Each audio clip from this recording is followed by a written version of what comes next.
wametufundisha mbinu dhidi ya kujikinga na maadui, kujitia hedhi, maana watu wengine walikuwa wanakosa masomo kwa ajili ya kipindi cha hedhi.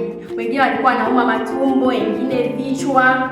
Kwa hiyo nimepata mafunzo mengi kutokana na hiki kipindi.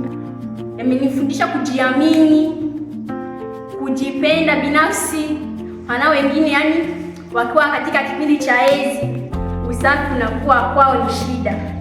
Kwanza ninawashukuru sana wawezeshaji, maana vitu hivi walivyotufundisha nilikuwa sijui kabisa. Kwa hiyo nimejua mambo mengi, mfano udhaifu wa mwili wa mwanaume.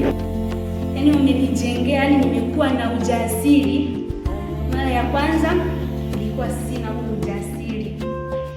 Kwa hiyo nimejua hizo mbinu za kujikinga na adui akija mbele yangu.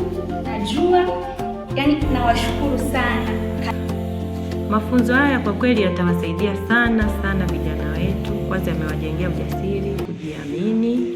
Naona vijana wanaendelea vizuri, wako vizuri, na naamini watakuwa mabalozi kwa wenzao na kwenye jamii zao huko wanapoishi, watakuwa mabalozi wazuri. Mafunzo haya yamewafanya waweze kujua mbinu za kujilinda wanapokutana na ukatili barabarani, njiani, shuleni, majumbani kwao, popote pale, na waweze kujiamini.